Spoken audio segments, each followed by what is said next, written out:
So before we open the scriptures, I did want to take a moment and for us to have a moment of silence, around Memorial Day. It's easy to take for granted something that doesn't cost you anything.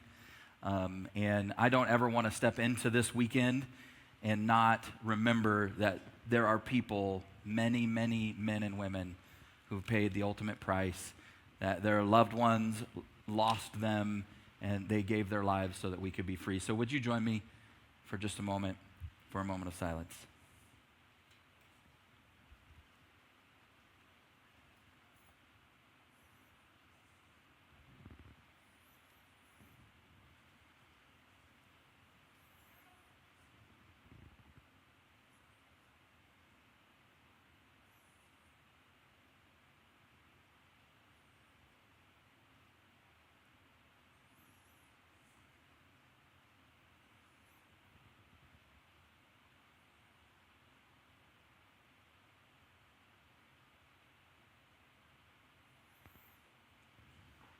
Thank you. Thank you. It's amazing how long 30 seconds feels, huh? So I don't know if you've ever had a moment where you needed help, but the help came packaged in a way that made you go, no thanks, I'm good. Like maybe you needed to fix or change something, but the remedies and the solutions were uncomfortable or embarrassing or just kind of weird, and so you just started second guessing like whether or not you could even do the thing that they're telling you to do. And honestly, even if you could, would it be worth it? So my wife, her name's Hansi. If you haven't met her, she was playing the keys. She's our kids director, so she jetted off the stage to go run our kids program this morning. But she gets crazy hiccups, and she hardly ever gets them, but when she does, like, look out. Like, her day is shot. She's going to have them for a very long time. And I'm always amazed at the solutions that people have given her to get rid of them over the years. There's like, all you got to do is like stand on your head and pull your tongue while you're rubbing your eyes, induce a sneeze, and then drink some ice water while you're sucking on a lemon. And it's like, I don't even think I can do any of that. And even if I could, like, I think I might just would rather have the hiccups. Right? Or I've had these moments with trainers over the years that make me go, see, this is why I don't go to the gym. And you're maybe like, no, we know why you don't go to the gym. That's not why. But I've had those moments, right? Like where I was in the gym one time when we lived in Southern California, and the trainer was like, okay, let's do some jumping jacks. And they didn't say these words, but this is what was happening. Like, we're going to get all sweaty in front of these young, fit, beautiful people on the treadmills, and it's going to be really awkward because your fat's going to be jiggling all over the place, but don't worry, they'll all be staring at you. And look, I know I'm not there for them, but I'd also like to not be completely humiliated when I'm working out. There was this other moment a number of years ago when we lived in Northern California where Hansi took a step aerobics class at the junior college near where we lived, and she dragged me along to do the class with her. And it felt a little weird because there were like 50 or 60 students in the class. It was a huge class, and I was one of like only 2 guys in the class. But I got to be with my wife, and I got to get a little bit of exercise, and so it was really cool. But at the end of the semester, the instructor had the class do this physical fitness test where we're doing like push-ups and sit-ups and squats and all that kind of stuff. And so when it was my turn, I laid down to do sit-ups, and my wife was holding my feet. The problem was, let me put this as delicately as I can put it. There was a lot of, let's say, air in my stomach, and it needed to go somewhere. And so when I sat up, when they said go, and I sat up, there was only one place for it to go. And boy, did it go. And loudly in this giant, echoey room full of like 50, 18-year-old girls. And it was horrible, and it was hilarious, and it was terrifying and horrifying and embarrassing. And I didn't think my wife would ever recover. And I ended up doing like 2 more sit-ups, and that was it. That's all I could muster because we just couldn't stop laughing. So yeah, there's been times where I've been like, I think I'd rather just stay fat in private than try to work out in front of other people. The point is, we've all had experiences and situations where the solution to the problem or the thing that fixes the thing that's wrong seems worse than the problem itself, at least in that particular moment. Because when the solution is obviously going to be uncomfortable or embarrassing or painful, and it's not so obvious whether or not it's actually going to work, most of us would rather just take a pass and stay stuck. Right? Because we get all this kind of advice, all this kind of stuff in our life is like, drink this potion and wear that amulet and diffuse these oils and take this medicine and jump through these hoops and follow this diet and use this soap and recite these words. And you're just like, some of that's really weird, but okay, but does it actually work?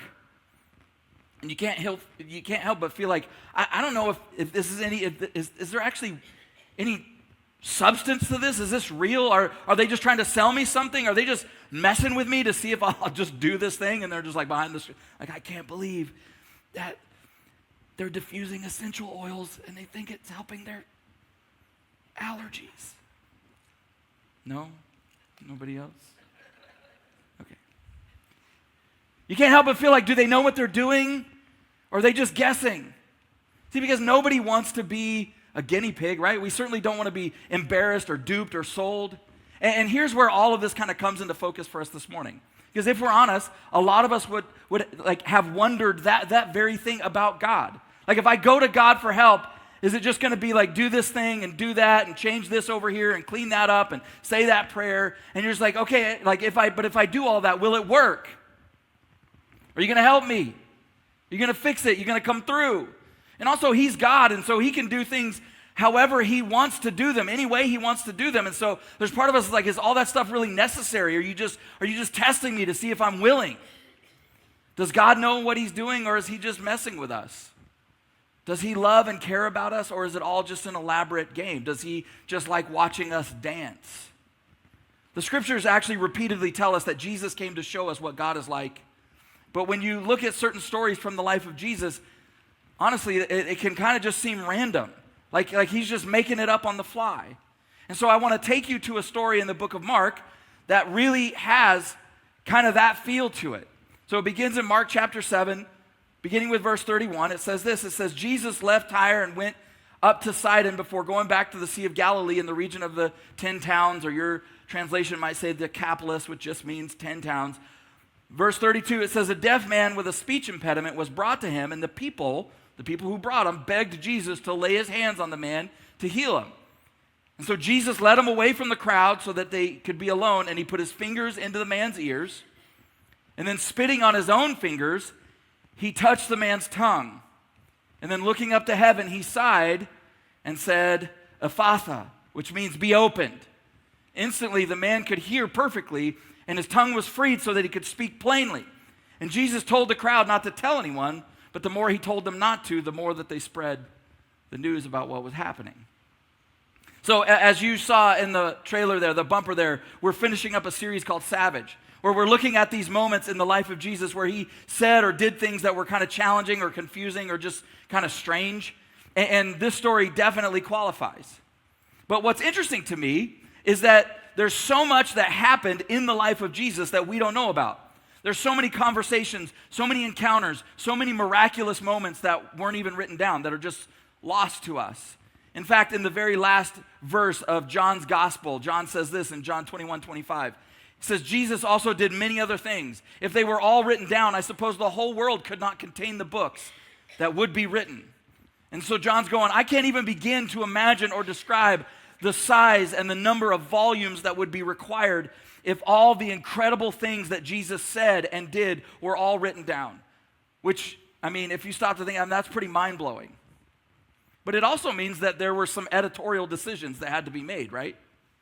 And so sometimes I read stories like this one in Mark and I go, I don't know if I would have included that one.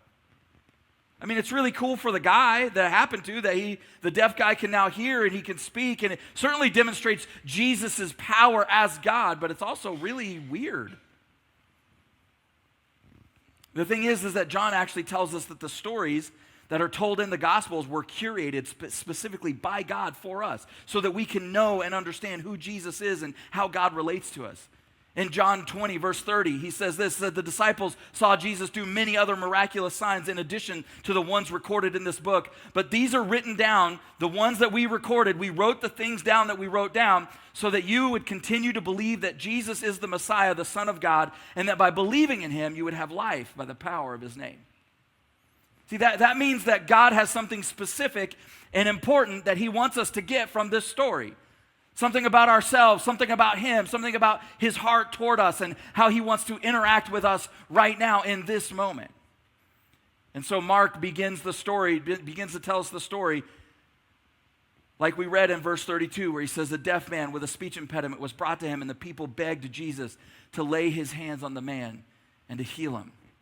And so Jesus arrives into town, and when he gets there, Mark tells us that a group of people track him down, and they bring a man to him, and we don't have a lot of details or backstory about this guy. All we know is that he's deaf, and that because he's deaf, likely because he's deaf, he can't talk.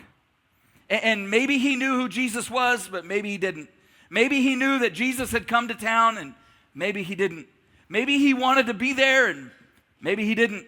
Maybe it was his idea to approach Jesus and ask to be healed, or maybe it wasn't. We don't know any of that. But we do know two things. Number one, we know that his friends brought him to Jesus. And number two, we know that his friends begged Jesus to heal him. And so the first thing that I want you to see from this story this morning is that it matters who you surround yourself with. Not just in life, but in faith. See, you need people in your life who will show up for you no matter what. You need people who don't define you by the most vulnerable and broken part of you.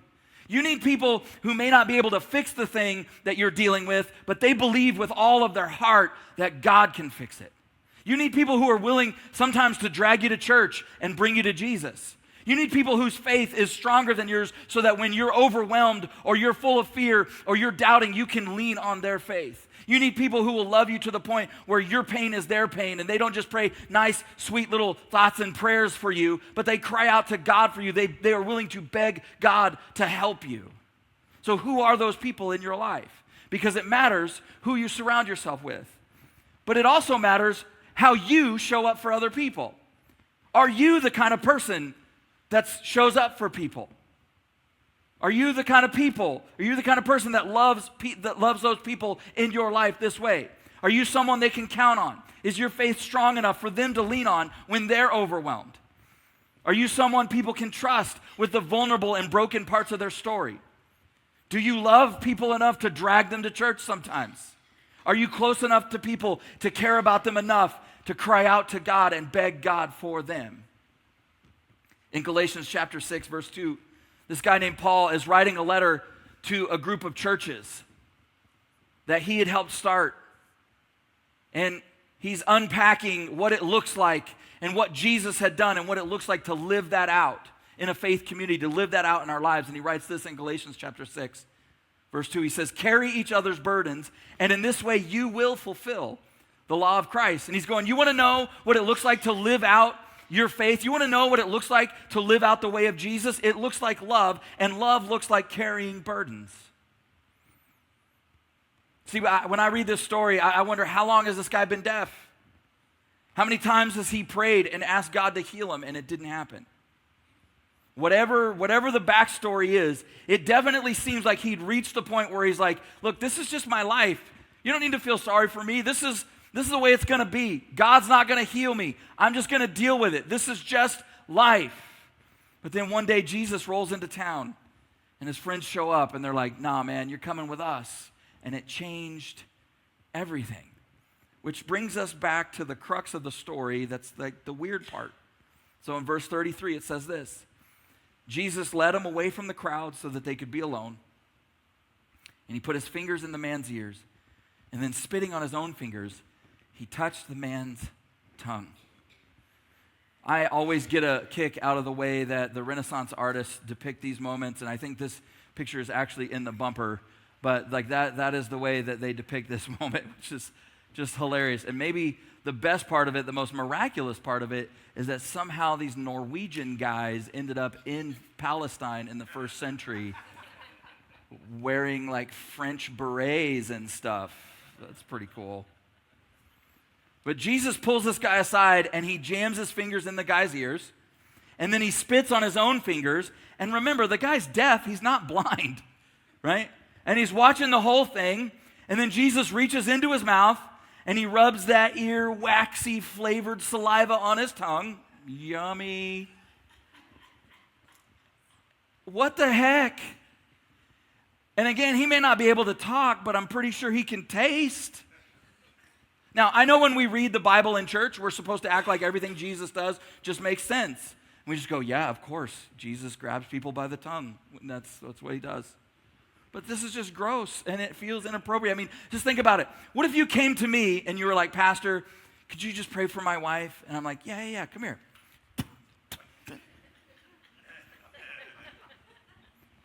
Right? Like that, you'd be like, what are you doing, you weirdo, right? And maybe you're like, yeah, but it's Jesus. It's like God spit, right? It's holy spit.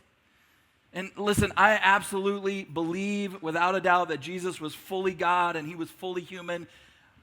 But there's no such thing as God spit, all right? It came from the fully human side of Jesus. This is real 100% grade A human saliva, baby.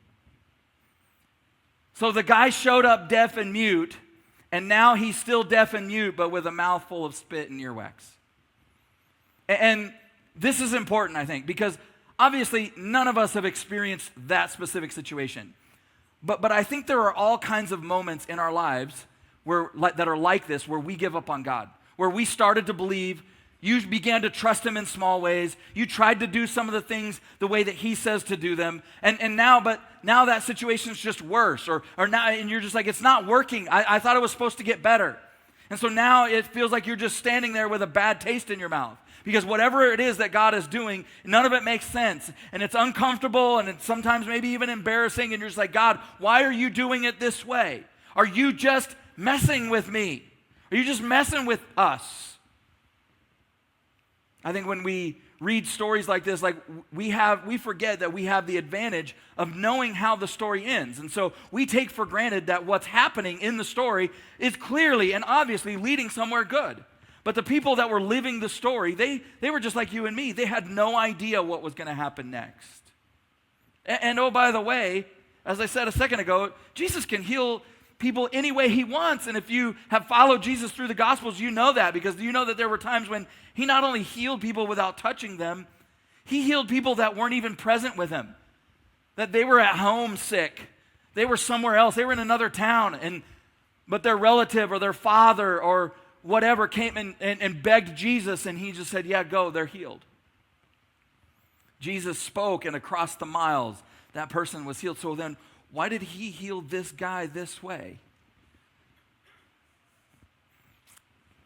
But what I want you to see is that this seemingly random thing that Jesus is doing is actually this beautiful expression of a profound reality. That Jesus is moving toward a human being who desperately needed for God to see them and to act on their behalf. See, because if Jesus came to show us what God is like, this moment was this incredible declaration that God sees those who are invisible, that God hears those who are unheard, that God touches those who are untouchable. And Jesus didn't keep his distance, right? He wasn't like, oh, you're a Gentile. You're not even a Jew. Also, you're unclean because of your condition, and I'm a holy rabbi, and so I can't stay away. No, he brought him close. In fact, Mark tells us that Jesus led him away from the crowd so that they could be one-on-one, so that he could look him in the eyes, so that he could put his hands on him, so that he could meet him at the very place that had defined this guy's entire life. Because he wasn't just a prop for Jesus to further his own agenda. He was a person who was deeply loved by God.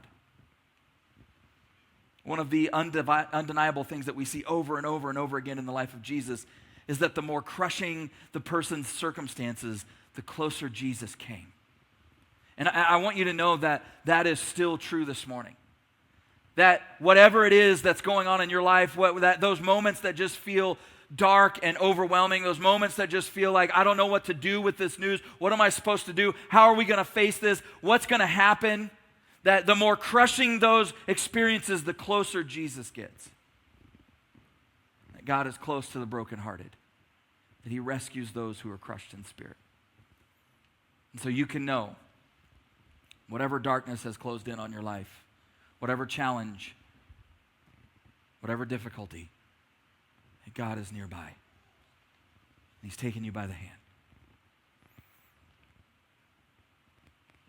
Notice that this guy was not healed when Jesus stuck his fingers in his ears.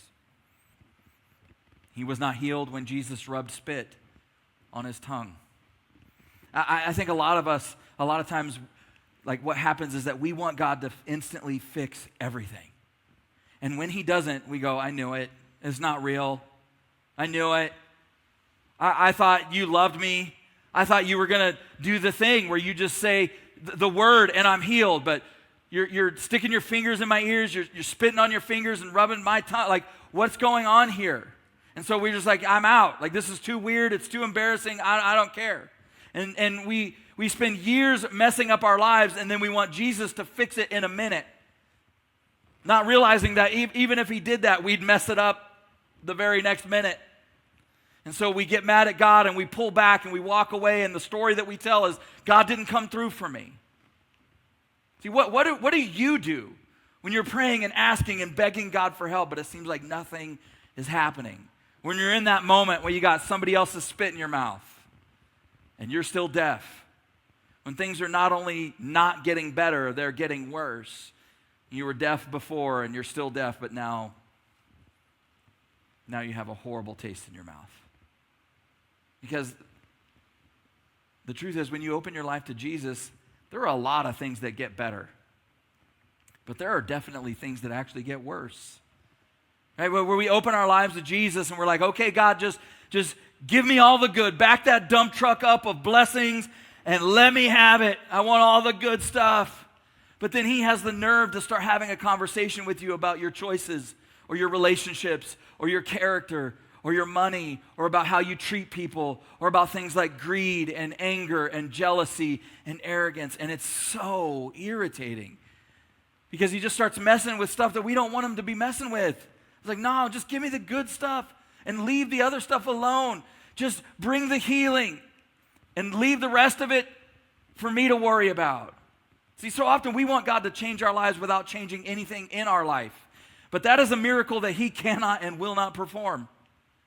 He can only change your life if you let him change you. Have you ever bailed on something that God asked you to do because of what it required of you? I have. It's like, God, it's just going to take too much time. They don't want to talk to me anyway.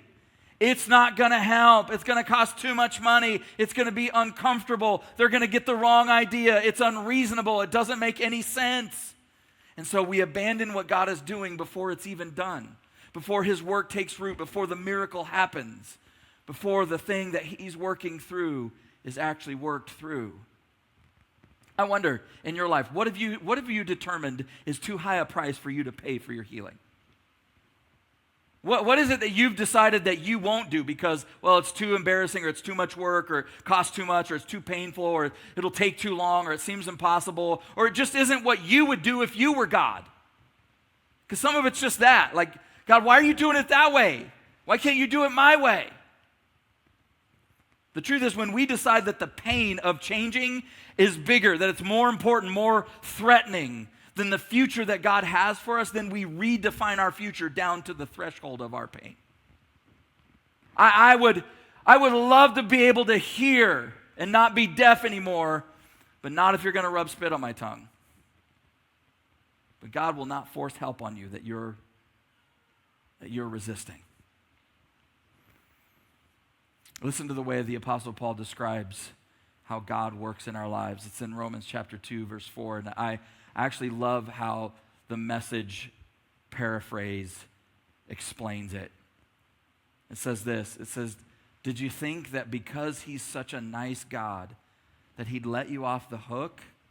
Better think this one through from the beginning. God is kind, but he is not soft. In his kindness, he takes us firmly by the hand and leads us into a radical life change. The more traditional translations say that it's his kindness that leads us to repent or turn around or change our mind or go a different direction. I love that. God is kind, he is loving, but he's not soft. He always, always, always does what's best for us. But what's best for us, what's best for someone isn't always what's nice and easy and comfortable, right? I mean, you know that. If you've raised kids, you know that. If you've loved another person, you know that. That for you to do what's best for them sometimes they don't feel like that's what's best for them. It feels harsh.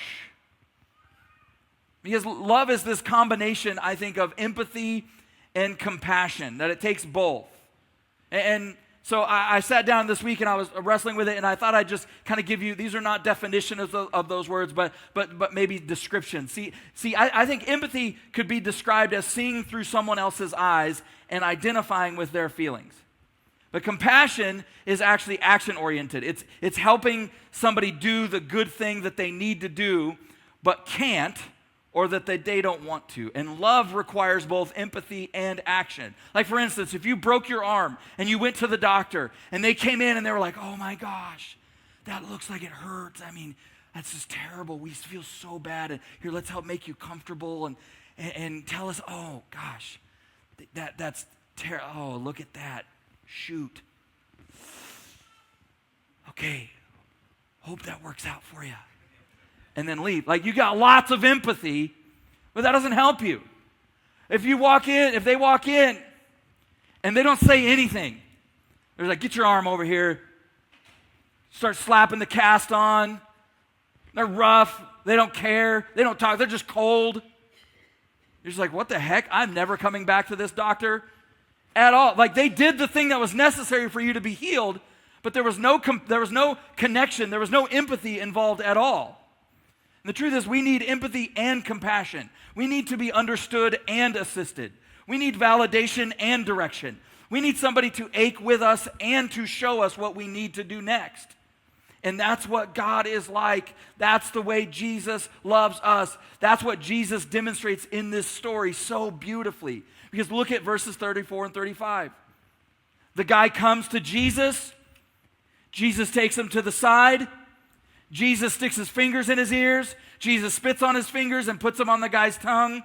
And then it says, looking up to heaven, he sighed. He sighed deeply. And it wasn't just like, another one of these, God. No, the language is, he sighed because he was so moved in his soul. That he was so overwhelmed with empathy and compassion for this man. And then he said, Ephatha, which means be open. And instantly the man could hear perfectly and his tongue was freed so he could speak plainly. Empathy and compassion. Can you imagine if the guy would have gotten embarrassed and bailed out before this moment? His story would not be about how God healed him. It would be about how God was cruel and indifferent and didn't come through for him. It wouldn't be about how he used to be deaf, but now he can hear. It wouldn't be about how he used to not be able to speak, but now he can speak. It would be a story about saliva and earwax and this really weird moment where this rabbi grabbed his tongue. See, when you look at this story, what I want you to see is that instant healings are almost always a process. Right? We see the moment where Jesus says, Ephatha, be opened, and the guy is immediately, instantly healed. And we go, I want that. But there's all this stuff that came before it. There was his friends getting him and dragging him to meet Jesus. There was his friends begging God, God, would you heal this guy? Would you help him? Jesus, would you put your hands on him? Would you touch him? Would you help him see that he matters, that you care about his life? There was Jesus going through all the things that he did with him. Jesus leading him away by himself. Instant healings are almost always a process that requires faith and trust and patience and obedience and surrender and sacrifice. See, the truth of this story isn't that God always comes through the way that we want him to. I don't want you to get that out of this story. Because there's no way to read the New Testament and come away and say, yeah, like if you were just, if you want it bad enough, if you pray, if you beg God enough, if you're willing to endure whatever, that he always comes through the way that you want. That is not the point of the story. The point of the story, the truth of the story is that God will always do what's best for you. The point of the story is that God's not messing with you. He's not just having you jump through religious hoops. He's not out to just embarrass you. He knows what he's doing, that he loves you, that he sees you, that he identifies with that vulnerable, broken piece of you, that he sees the loss and the loneliness and the struggle, that he knows you. He knows the part of that thing that's just, that you just go, God, if you would just fix this, if you would just help me, if you would just take care of this, it would all be better. That thing that maybe you didn't do anything to deserve, or you didn't have anything to do with, or maybe you did. Maybe the broken part of your life is just the result of a whole bunch of choices, destructive choices that you made. But the truth of the story is that his heart breaks with yours, that he wraps his arm around you and he sighs deeply. And he says, I'm with you.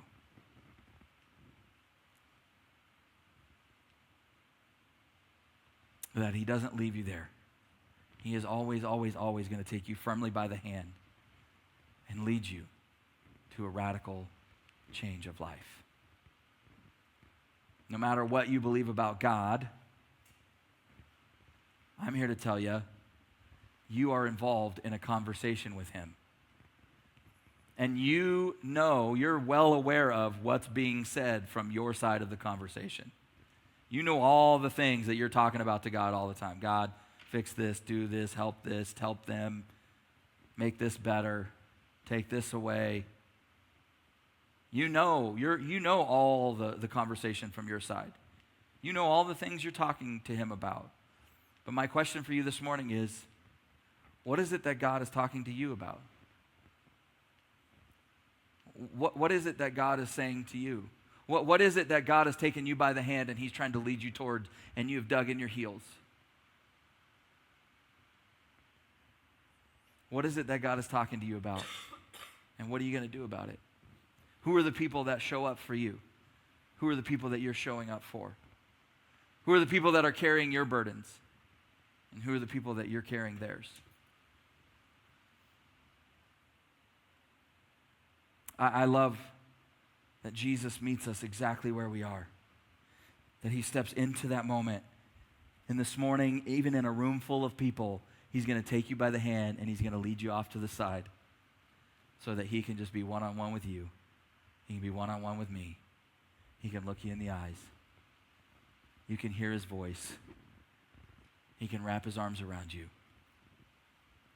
You can feel his compassion, his empathy, as he moves into that place to meet you and heal you, help you, and to lead you out from where you are to where you need to go. So where is it that God's trying to lead you to? What if, can you imagine, if you were just like, I'm just going to stop fighting. I'm going to listen. I'm going to have that conversation. I'm going to call that family member I haven't talked to. I'm going to walk across the street and talk to my neighbor.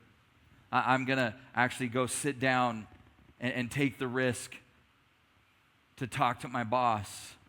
I'm going to go to therapy. I'm going to join a small group. I'm going to get my finances together. I'm going to begin to give, or I'm going to begin to sit down and read the scriptures. What is it that God's leading you towards? What if you took that step today? Let's pray together.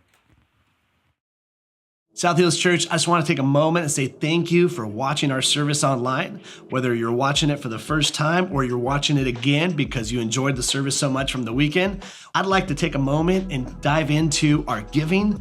Every week we give people the opportunity to give back and give to the local church so that God can continue to bless your lives and bless your finances. Here at South Hills, we believe that everything comes from God. We believe that he's the one that chose us and brought us into this world, gave us our gifts and talents and abilities. And I just want you to know that when we give, we are giving back what God has already given to us. If you've ever seen any of our envelopes at a South Hills campus, you'll see on there that it says every week at South Hills, your generosity is giving people the opportunity to live a better story. And there's a scripture on there in Matthew chapter 6, verse 21 that says, where your treasure is, there your heart will be also. So I want to encourage you today to click down below and set up your giving, whether it's for the first time or whether you're doing reoccurring giving. We have 4 ways to give here at South Hills. 1, you can do it in person at any of our campuses through an envelope. Or 2, you can actually text any amount that you would like to 84321. And the 3rd way is to download our Church Center app. I encourage you to do this one because the Church Center app gives you opportunity to stay connected with our church and your campuses. It's a great tool and resource for you to know what's going on. And the 4th way to give is to give online. You can go to southhills.org/give and you can set up your giving there. Whether you're a guest of our church or whether you are a member of our church, or whether you simply just like to watch our services, I encourage you to trust God with your finances so that He can bless and anoint your finances and you can be trusting God in this journey of living life to the fullest. I love you and thank you for watching our online service today.